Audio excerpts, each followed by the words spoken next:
नमस्कार, मैं बसंत कुमार उत्कर्ष एकेडमी में आप सबका स्वागत करता हूं। आज का जो टॉपिक होगा हमारा वो इतिहास होगा। दोस्तों, बहुत सारे बच्चे ऐसे होते हैं, चाहे वो 9th का बच्चा हो, 10th का बच्चा हो या फिर पास आउट 10th हो, इतिहास समझने में बच्चों को बहुत ज़्यादा तकलीफ़ होता है। वो तकलीफ़ क्यों होता है? ठीक है, उन सारे बच्चों का ज्ञान नहीं होता है इतिहास हमारा कहाँ से चल रहा है, कैसे किस तरह से हमें इतिहास पढ़ना चाहिए स्टेप बाय स्टेप। तो आज सिलेबस स्टार्ट करने से पहले, बुक्स का चैप्टर स्टार्ट करने से पहले आज हम लोग समझेंगे कि इतिहास है क्या। ठीक है, तो दोस्तों सबसे पहले इतिहास का मतलब होता है बीती हुई कहानी। इति का मतलब बीती हुई और हास का मतलब कहानी। ठीक है, इसको दो भागों में बांट दें, इति प्लस हास। तो इति का मतलब होता है बीती हुई और हास का मतलब हो जाता है कहानी। तो बीती हुई घटनाओं के बारे में और बीती हुई कहानियों के बारे में जो हमें बताता है उसी को हम लोग इतिहास कहते हैं। इतिहास को मुख्य रूप में 3 भागों में बांटा गया है। कितने भागों में? 3 भागों में। पहला प्राचीन भारत। जब भारत के इतिहास की हम चर्चा करें तो भारत के इतिहास 3 भागों में बांटा गया है, जिसमें पहला है प्राचीन भारत, दूसरा है मध्यकालीन भारत और तीसरा है आधुनिक भारत। इस तरह से 3 अलग अलग पार्ट्स में इतिहास को बांटा गया है, भारतीय इतिहास को बांटा गया है। तो दोस्तों ये तीनों को आज हम लोग समझेंगे और इतिहास को स्टेप बाय स्टेप कैसे हम लोग समझेंगे।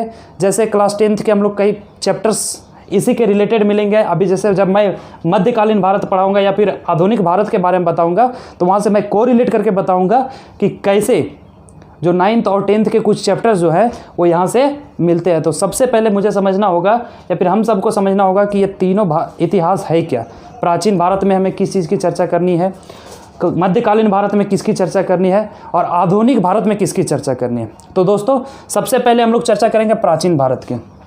तो प्राचीन भारत वैसे तो बहुत लंबे समय से है या फिर इसका ड्यूरेशन बहुत ज़्यादा है, लेकिन मुख्य रूप से हम लोग इंपॉर्टेंट टॉपिक पे चर्चा करेंगे। तो प्राचीन भारत में सबसे इंपॉर्टेंट टॉपिक जो होगा वो हड़प्पा सभ्यता, जिसको इंग्लिश में हम लोग इंडस वैली हड़प्पा सिविलाइजेशन के नाम से भी जानते हैं। ठीक है, तो दोस्तों प्राचीन इतिहास में हम लोग सबसे पहला पढ़ेंगे सिंधु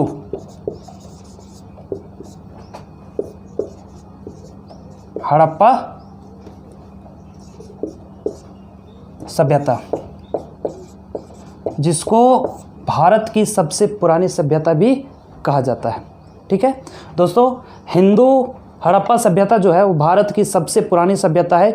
इंग्लिश में ही इसी को हम लोग कहते हैं इंडस वैली हड़प्पा सिविलाइजेशन के नाम से जानते हैं। यहाँ के जो मूल निवासी थे वो कौन थे दोस्तों? तो द्रविड़ थे। कौन थे? द्रविड़ थे। और मुख्य रूप से अगर हम लोग देखें तो सिंधु हड़प्पा का जो खोज हुआ था, इस सभ्यता का जो खोज हुआ था वो 1857 में हुआ था। कब हुआ था? 1857 में। ऐसा नहीं कि इस समय ये बना था, चूँकि एक नगरी सभ्यता था। क्या था? नगरी सभ्यता था।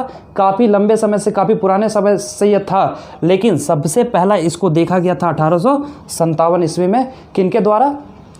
तो जब कराची से लाहौर के बीच में, कराची से लाहौर के बीच में रेलवे पटरी बिछाया जा रहा था। रेलवे पटरी बिछाने के क्रम में जॉर्ज ब्रिंटन और विलियम ब्रिंटन के ये 2 व्यक्ति के द्वारा एक नगरी देखा गया। जब उनके बारे में जांचा गया, उनके बारे में स्टडी किया गया तो पाया गया सिंधु हड़प्पा सभ्यता कहलाता है।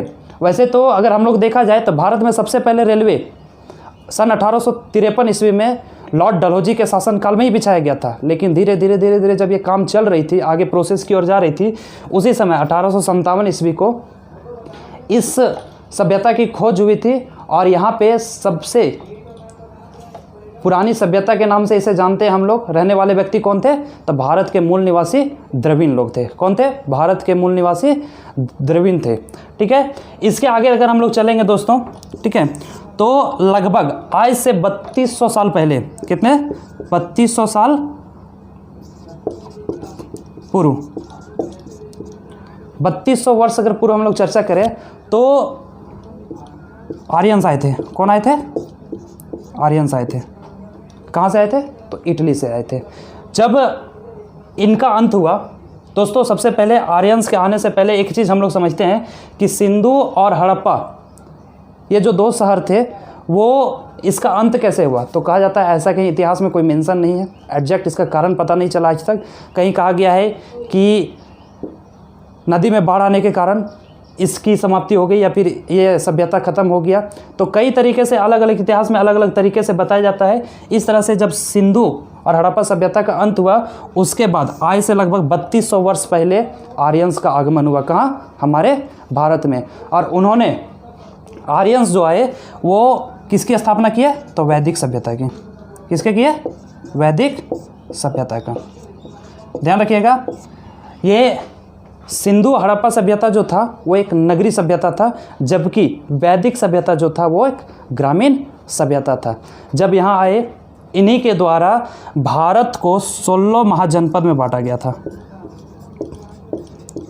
कितने महाजनपद में? 16 महाजनपद में बांटा गया था। महाजनपद का मतलब होता है दोस्तों राज्य। 16 राज्यों में बांटा गया था, जिसमें से सबसे शक्तिशाली राज्य जो था उसको मगध कहा गया। वो कौन सा था? मगध था। लेकिन सबसे पुरानी और सबसे बड़ी वो कौन था? अवंतिका था। अवंतिका। ये दो ऐसे राज्य थे। ये सबसे बड़ा ये मगध जो था वो सबसे शक्तिशाली राज्य था। अवंतिका सबसे बड़ा राज्य था। कब का? प्राचीन इतिहास में जब आज से 3200 साल पहले आर्यंस हमारे भारत में प्रवेश किए, उन्होंने जब वैदिक सभ्यता का खोज किया, तभी हमारे देश को उन्होंने 16 महाजनपदों में बांट दिया। इट मीन्स 16 राज्यों में बांट दिया। और वो 16 राज्यों में मगध जो था वो सबसे शक्तिशाली राज्य था, और अवंतिका जो था वो सबसे बड़ा राज्य था। इट मीन्स महाजनपद था। मगध सबसे शक्तिशाली क्यों था? इसका कारण है कि इसके दोनों साइड नदी बहती थी।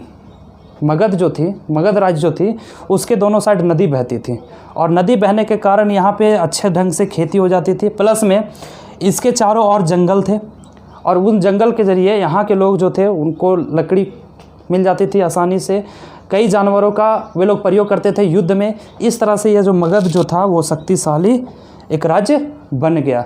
और जब मगध एक शक्तिशाली राज्य बन गया तो यहाँ पे शासक जो है, कई शासक यहाँ आकर के और अपना शासन करने लगे। ठीक है, इसके आगे जब बढ़ते हैं, ठीक है, तो दोस्तों ये जो मगध महाजनपद था उसमें सबसे पहला शासक था वो था कौन? बिंबसार। कौन था दोस्तों? बिंबसार, जिन्होंने हर्यक वंश का स्थापना किया था। हर्यक वंश का स्थापना किया था। कौन किया था? बिंबसार। और सबसे अंतिम शासक जो आए थे वो कौन था? गुप्त वंश, जिनका स्थापना चंद्रगुप्त मौर्य ने किया था। कौन था दोस्तों? गुप्त वंश, जिसका स्थापना चंद्रगुप्त मौर्य ने किया था। तो दोस्तों सबसे पहला हर्यक वंश का स्थापना बिंबसार के द्वारा किया गया था, जबकि गुप्त वंश का स्थापना चंद्रगुप्त मौर्य के द्वारा किया गया था। कहाँ किया गया था? तो मगध में किया गया था। जो मगध महाजनपद था वहाँ पे किया गया था। और यहाँ जो शासक अपना शासन करते थे उनका एक ही उद्देश्य रहता था कि भारत का जितने भी 16 महाजनपद थे उन 16 महाजनपद पे कब्जा करना। और दोस्तों बता दूं एक बहुत इंपॉर्टेंट क्वेश्चन, इन 16 महाजनपद पे मतलब 16 राज्यों पे कब्जा करने वाला एकमात्र शासक जिनका नाम अशोक सम्राट था। कौन था? अशोक सम्राट था। ठीक है, अशोक सम्राट ही एक ऐसे शासक थे जिन्होंने 16 का 16 राज्यों पे अपना शासन कर पाया था। इसके आगे अगर प्राचीन इतिहास में हम लोग देखें दोस्तों, तो प्राचीन इतिहास में ही कई ऐसे धर्म जो थे जिसका विकास हुआ। जैसे पहला धर्म क्या था? तो पहला था बौद्ध धर्म, और दूसरा था जैन धर्म।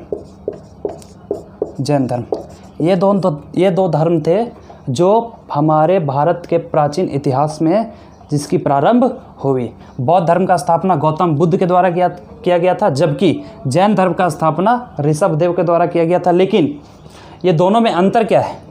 बौद्ध धर्म का प्रचार प्रसार जो है वो पूरा विश्व में किया गया और आज भी होता है, लेकिन जैन धर्म जो था दोस्तों उसका प्रचार प्रसार सिर्फ हमारे भारत में होता है। इसका जैन धर्म का प्रचार प्रसार कहीं दुनिया में आपको नहीं मिलेगी एक्सेप्ट इंडिया में ही इसकी सबसे ज़्यादा प्रचार होती है।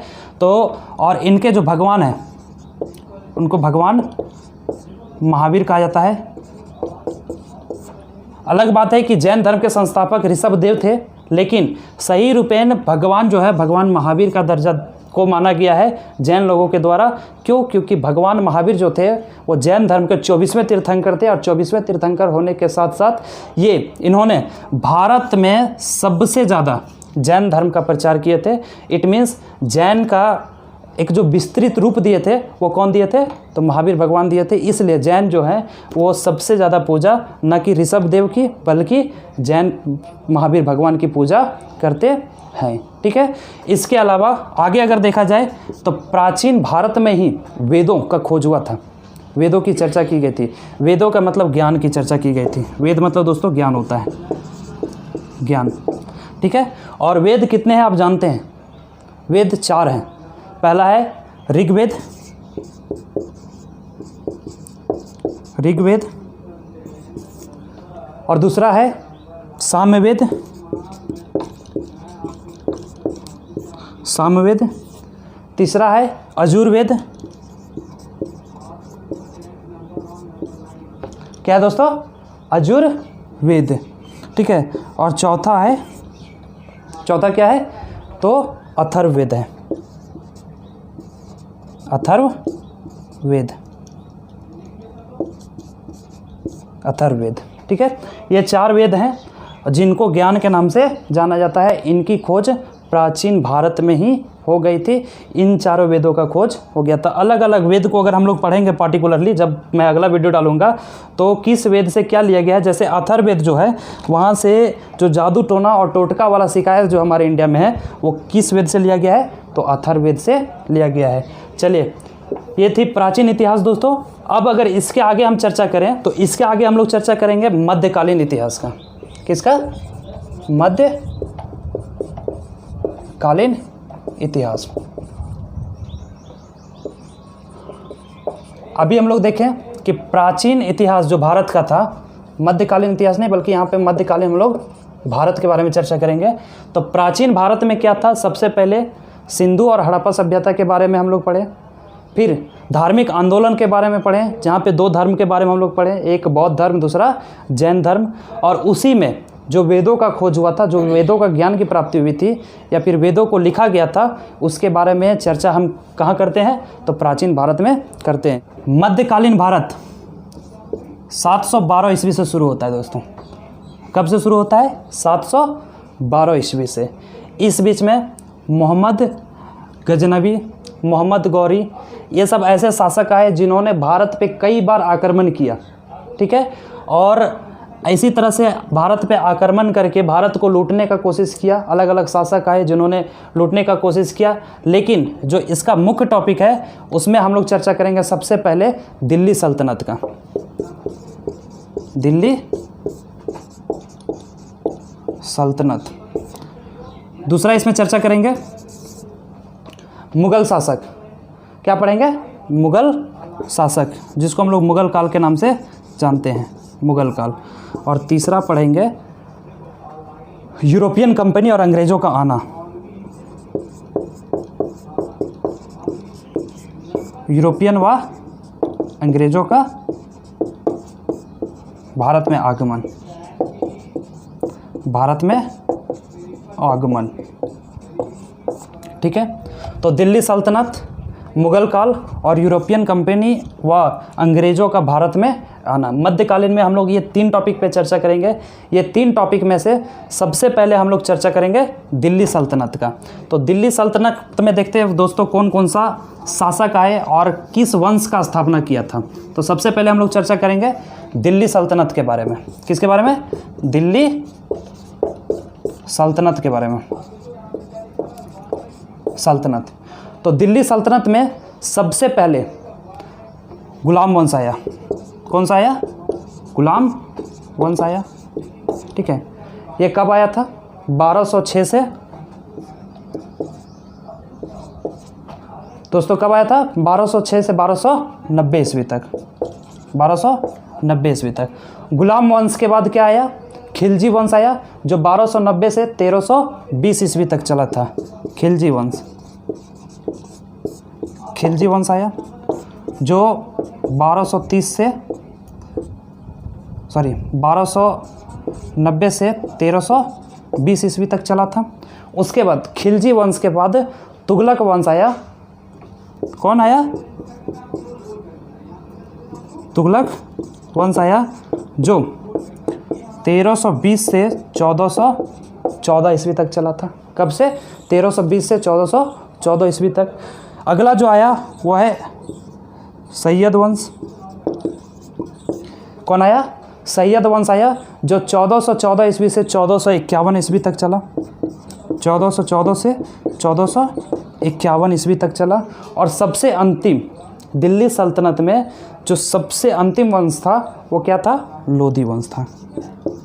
लोधी वंश। ये कब से कब तक चला था? तो 1451 से 1526 तक। 1451 से 1526 तक। अब आपको याद आया होगा थोड़ा सा कि जब हम लोग मुग़ल काल की चर्चा करते हैं तो वहाँ पे पढ़ते हैं कि मुग़ल काल की स्थापना किसने की थी? तो बाबर ने की थी। और बाबर ने किसको हरा करके की थी? तो इब्राहिम लोदी को हरा करके की थी। इट मीन्स लोधी वंश के जो अंतिम शासक इब्राहिम लोदी थे, उसको बाबर ने 1526 ईस्वी में पानीपत का प्रथम युद्ध में हरा करके और 1526 ईस्वी में ही क्या कर दिया?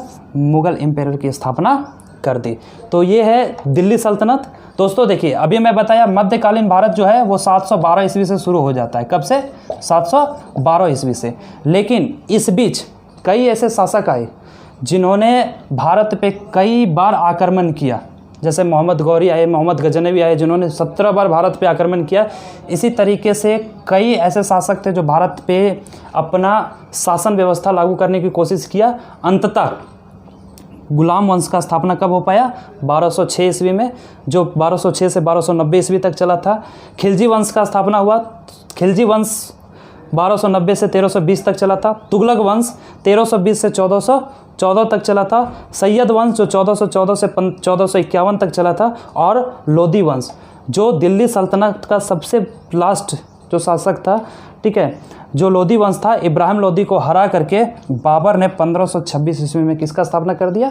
तो मुग़ल काल की स्थापना कर दिया। चलिए, दिल्ली सल्तनत के बाद हम लोग दूसरा टॉपिक देखते हैं। जैसा अभी हम लोग ने देखा, इसमें 3 टॉपिक पढ़ना है। पहला दिल्ली सल्तनत, दूसरा मुग़ल काल और तीसरा यूरोपियन कंपनी का आगमन। तो दूसरा टॉपिक क्या है दोस्तों मध्यकालीन में? तो मुग़ल काल है। मुग़ल काल काफ़ी इंटरेस्टिंग है दोस्तों। मुग़ल काल काफ़ी क्वेश्चंस भी पूछे जाते हैं इससे, चाहे वो कम्पिटिटिव एग्ज़ाम हो या फिर हम लोग जनरल नॉलेज की बात करें। तो मुग़ल काल जो है, जिसको हम लोग मुग़ल एम्पायर कहते हैं, उससे कई क्वेश्चंस पूछे जाते हैं। तो इसको हम ट्रिक्स के साथ पढ़ेंगे कि मुग़ल काल में कौन कौन सा शासक आए थे। ठीक है, तो इसके शासक के नाम पढ़ने के लिए एक ट्रिक्स मैं बताता हूँ। भाजसा। क्या? भाजसा। भाजपा का उल्टा शब्द कर दीजिए दोस्तों, तो क्या हो जाएगा? भाजसा। इसी में से हम लोग मुग़ल काल का सारे शासक का नाम जानेंगे। जैसे बी से बाबर। क्या है दोस्तों? बाबर। सबसे पहले शासक कौन थे? बाबर। और मुग़ल वंश के संस्थापक भी कौन थे? बाबर ही थे। इन्होंने 1526 से 1530 ईस्वी तक दिल्ली पे शासन किया। उसके बाद बाबर के बाद कौन आए? हुमायूं आए। H for Humayun. हुमायूं। और हुमायूं का शासनकाल क्या रहा? तो 1530 से 1556 ईस्वी तक। 1530 से 1556 ईस्वी तक।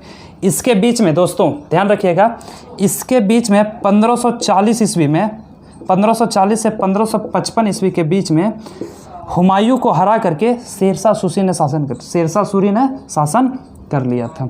किसको हरा करके?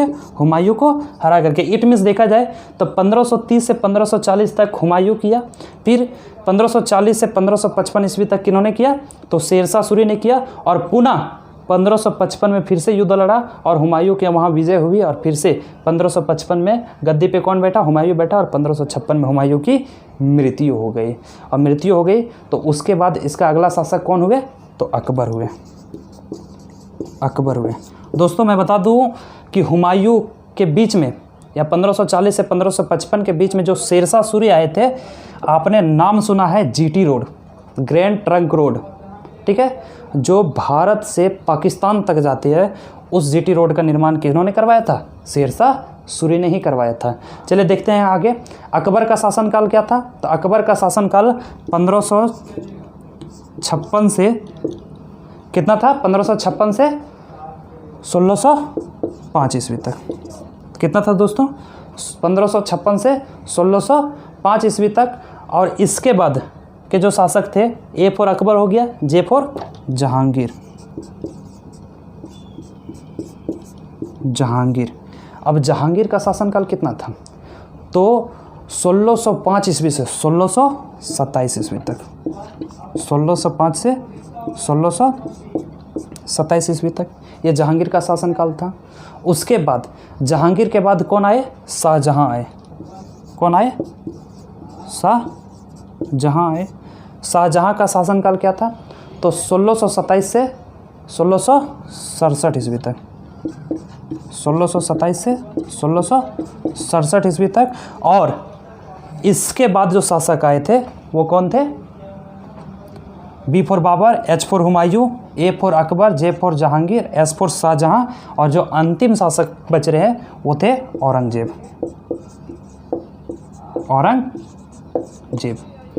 औरंगजेब का शासनकाल के कब से कब तक था? 1667 से 1707 तक। मैं बता दूं, जो मुगल काल का भी जो मुगल काल का शासन करने का जो अवधि था वो यही था 1526 से 1707 तक। ठीक है, तो मुख्य रूप से मुगल काल में इतने सारे शासक आए। और ध्यान रखिएगा दोस्तों, औरंगजेब जो भारत में सबसे ज़्यादा कर वसूलने वाला शासक था। मुगल शासकों में से सबसे ज़्यादा कर वसूलने वाला शासक कौन थे? तो औरंगजेब थे। औरंगजेब का शासनकाल कितना है? 1667 से 1707 ईस्वी तक। तो इस तरह से हम लोग मध्यकालीन का दूसरा पार्ट्स कंप्लीट किया, मुगल काल। दोस्तों देखिए, होता है क्या है कि अगर हम लोग चैन बना करके, लिंक बना करके नहीं पढ़ेंगे, अगर सीक्वेंस में नहीं पढ़ेंगे, तो जैसे हम लोग को 9 में पढ़ना रहता है यूरोपियन कंपनी का आना, ईस्ट इंडिया कंपनी के बारे में हम लोग पढ़ रहे हैं। तो ईस्ट इंडिया कंपनी हम लोग पढ़ते हैं कि 1600 या 1602 ईस्वी में, कहीं कहीं 1600 दिया हुआ रहता है, कहीं कहीं 1602 ईस्वी दिया हुआ रहता है। तो उसका आगमन हुआ कैसे? ठीक है, और 1602 ईस्वी में जब ईस्ट इंडिया कंपनी की स्थापना हुई तो किसने किया और कैसे हुआ?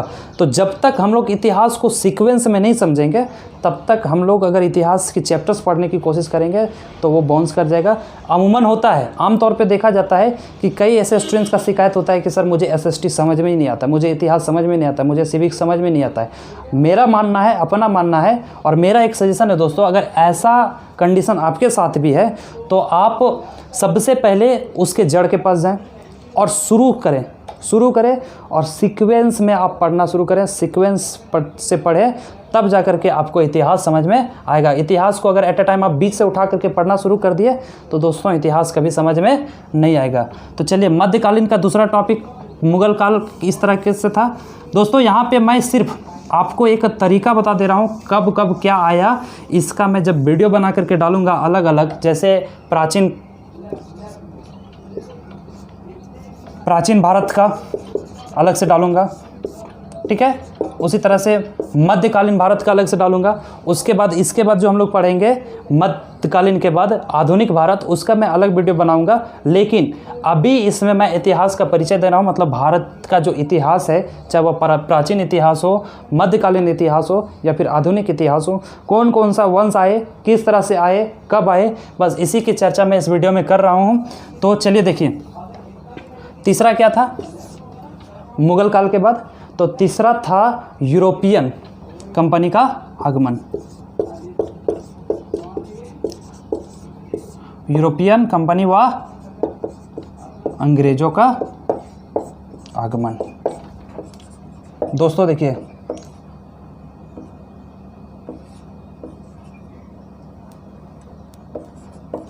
आगमन, ठीक है, इसी टॉपिक से 10th का सबसे ज़्यादा सिलेबस मुझे पढ़ना है। ठीक है, देख सकते हैं आप, जब मैं इसको बताऊंगा, आप एक बार इसे अच्छे से सुनने के बाद, पढ़ने के बाद, समझने के बाद आप 10th क्लास का बुक खोल के देखेंगे तो पाएंगे कि इससे रिलेटेड यूरोपियन कंपनी और अंग्रेज़ों का आगमन जो टॉपिक मैं पढ़ाने जा रहा हूँ उससे कई टॉपिक्स आपको क्लियर हो जाएंगे, कई चैप्टर्स क्लियर हो जाएंगे। अब तक जो बताया उससे भी बहुत सारी चीज़ें आपको पढ़ने को मिलेगी। तो देखते हैं यूरोपियन कंपनी और अंग्रेज़ों का आगमन में सबसे पहले कौन सी यूरोपियन कंपनी आई थी। तो सबसे पहले पुर्तगाल आए थे। कौन आए थे? पुर्तगाल आए थे।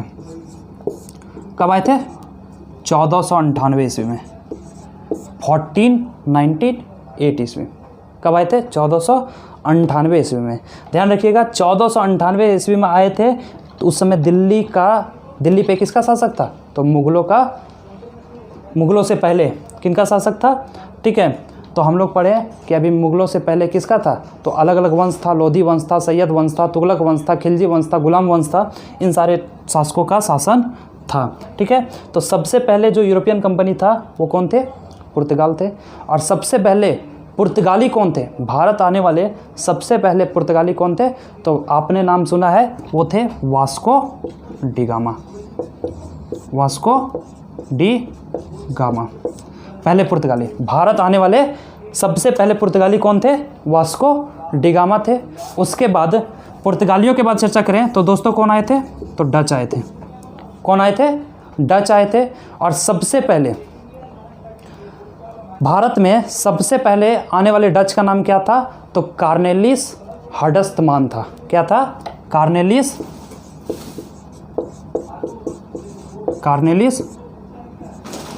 हडस्टमान। ये सबसे पहले डच थे जो भारत आए थे। तीसरा, डच के बाद कौन आए? तो डच के बाद दोस्तों भारत में अंग्रेज आए थे। कौन आए थे? अंग्रेज आए थे। ठीक है, और भारत आने वाला सबसे पहले अंग्रेज कौन थे?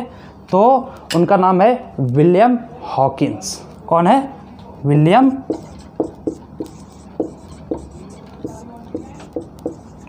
हॉकिंस। ठीक है, इसको मैं इंग्लिश में लिख देता हूँ, विलियम हॉकिंस। पूछा जा सकता है कॉम्पिटिटिव एग्जाम में कि भारत आने वाले सबसे पहले अंग्रेज कौन थे? विलियम हॉकिंस थे। सबसे पहले डच कौन थे? तो कार्नेलिस हडस्टमान थे। सबसे पहले पुर्तगाल कौन थे? वास्को डी गामा थे। ठीक है, पूछा भी जाता है कि भारत की खोज करने वाले सबसे पहले व्यक्ति कौन थे? वास्को डी गामा थे, क्योंकि सबसे पहले पुर्तगाल कौन थे? वास्को डी गामा थे। चलिए आगे चर्चा करते हैं। अंग्रेज के बाद भारत में कौन आए? तो अंग्रेज के बाद भारत में फ्रांसीसी आए। कौन आए? फ्रांसीसी आए। और सबसे पहला फ्रांसीसी कौन थे भारत आने वाले? तो उनका नाम क्या था? Governor Dupleix. क्या था? Governor Dupleix. गवर्नर डुप्ले, ये पहले फ्रांसीसी थे। तो ये था दोस्तों मध्यकालीन भारत में हम लोग 3 टॉपिक पढ़े। सबसे पहला दिल्ली सल्तनत। दिल्ली सल्तनत का एक अलग वीडियो बनेगा जो आप बाद में देख सकते हैं, अभी मैं बनाया नहीं हूँ, लेकिन बहुत ही जल्द उसको बना करके डालूंगा। उसके बाद मुगल काल की चर्चा करेंगे, उसका भी एक अलग वीडियो जाएगा। मतलब हर एक सीक्वेंस का, जिस सीक्वेंस में मैं बता रहा हूँ, जैसे प्राचीन इतिहास में बताया प्राचीन भारत के बारे में, उसी तरीके से मध्यकालीन भारत के बारे में वीडियो बनाऊंगा। मैं अलग अलग टॉपिक पे अलग अलग वीडियो बनाऊंगा। तो दोस्तों मध्यकालीन भारत में 3 चीज़ें ध्यान में रखनी है कि सबसे पहले क्या था? दिल्ली सल्तनत पे जिन लोगों का शासक था वे लोग आए, फिर मुगल काल आया, उसके बाद यूरोपियन और अंग्रेज़ों कंपनियों का आगमन हुआ। आगे चर्चा करते हैं दोस्तों आधुनिक भारत के बारे में। किसके बारे में? आधुनिक भारत के बारे में। आधुनिक भारत समझने से पहले एक चीज़ ध्यान रखिएगा, जो डच थे, डच लोग जो थे उन्होंने ही ईस्ट इंडिया कंपनी का स्थापना कब किया था? 1602 ईस्वी में किया था। दोस्तों आपको पढ़ना है क्लास 10th के बुक में, ठीक है, इतिहास के चैप्टर में। तो ईस्ट इंडिया कंपनी की स्थापना कब हुई थी? 1602 ईस्वी में हुई थी। किन्होंने किया था? डच ने किया था। ठीक है, तो अब आगे चर्चा करेंगे हम लोग आधुनिक भारत में। अब आधुनिक भारत के मुख्य टॉपिक क्या क्या हैं? हम लोग आधुनिक भारत में किन किन टॉपिक के बारे में चर्चा करेंगे, किन सारी चीज़ों के बारे में पढ़ेंगे, कौन कौन सा इंपॉर्टेंट टॉपिक है? तो दोस्तों देखिए मैं यहाँ पे लिख देता हूँ। सबसे पहले है 1857 की क्रांति। क्या है? 1857 की क्रांति, रिवॉल्ट ऑफ 1857। क्लास 9th का एक चैप्टर है, इसके बारे में हम अलग से चर्चा करेंगे। उसके बाद हम लोग आधुनिक भारत में पढ़ेंगे नरमपंथी। क्या पढ़ेंगे? नरमपंथी। ठीक है। और दोस्तों नरमपंथी को हम लोग उदारवादी भी कहते हैं, उदारवादी चरण, नरमपंथी या फिर उदारवादी चरण। ठीक है दोस्तों। और उदारवादी चरण कब से कब तक चला था? तो 1885 से 1905 ईस्वी तक, 1885 से 1905 तक। समझ में नहीं आया होगा नरमपंथी? ठीक है, चलिए थोड़ा सा मैं बता दे लेता हूँ कौन कौन सा टॉपिक है, फिर चर्चा करूँगा एक एक करके। उसके बाद है गरमपंथी, गरमपंथी। ठीक है, जिसको हम लोग उग्रवादी कहते हैं, उग्रवादी चरण भी कहते हैं। इसका क्या था ड्यूरेशन? 1905 से 1917 ईस्वी तक। कब से कब तक? 1905 से 1917 ईस्वी तक। और तब आता है सबसे अंतिम, भारत आज़ाद होने से पहले गांधी युग। दोस्तों आप जानते हैं हमारे राष्ट्रपिता कौन है? महात्मा गांधी है। और उन्हें राष्ट्रपिता का दर्जा क्यों दिया गया, इसके बारे में हम लोग जब गांधी युग के बारे में चर्चा करेंगे उसमें मैं विस्तार से बताऊंगा कि आखिर क्यों महात्मा गांधी को राष्ट्रपिता का दर्जा दिया गया था। इनका जो ड्यूरेशन था, जो हम लोग गांधी युग पढ़ेंगे उसमें पढ़ेंगे 1917 से आज़ादी तक 1947 ईस्वी तक। और फाइनली तब जाकर के 1947 में हमारा भारत आज़ाद हुआ। अब इसके एक एक टॉपिक के बारे में चर्चा करता हूँ। मैं थोड़ा सा हिंट दे देता हूँ। रिवॉल्ट ऑफ 1857, अब जानते हैं स्वतंत्रता के लिए सबसे पहली लड़ाई 1857 की क्रांति लड़ी गई थी। किनके नेतृत्व में? तो ध्यान रखिएगा दोस्तों, इस लड़ाई का शुरुआत हमारे एक भारतीय सिपाही जिनका नाम मंगल पांडे था, जो बहुत ही कम उम्र में उनको फांसी पे चढ़ा दिया गया। तो हम लोग इसमें चर्चा करेंगे। इसका एक और नाम जिसको हम लोग कहते हैं सिपाही विद्रोह।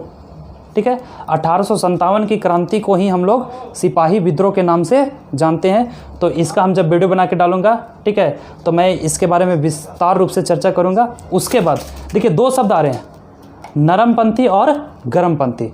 नरम दल और गरम दल आप पढ़े होंगे दोस्तों। ठीक है, और नरमपंथी का जो ड्यूरेशन था वो कब से कब तक है? 1885 से 1905 ईस्वी तक। और आपको आपके दिमाग में एक बात आना चाहिए, INC।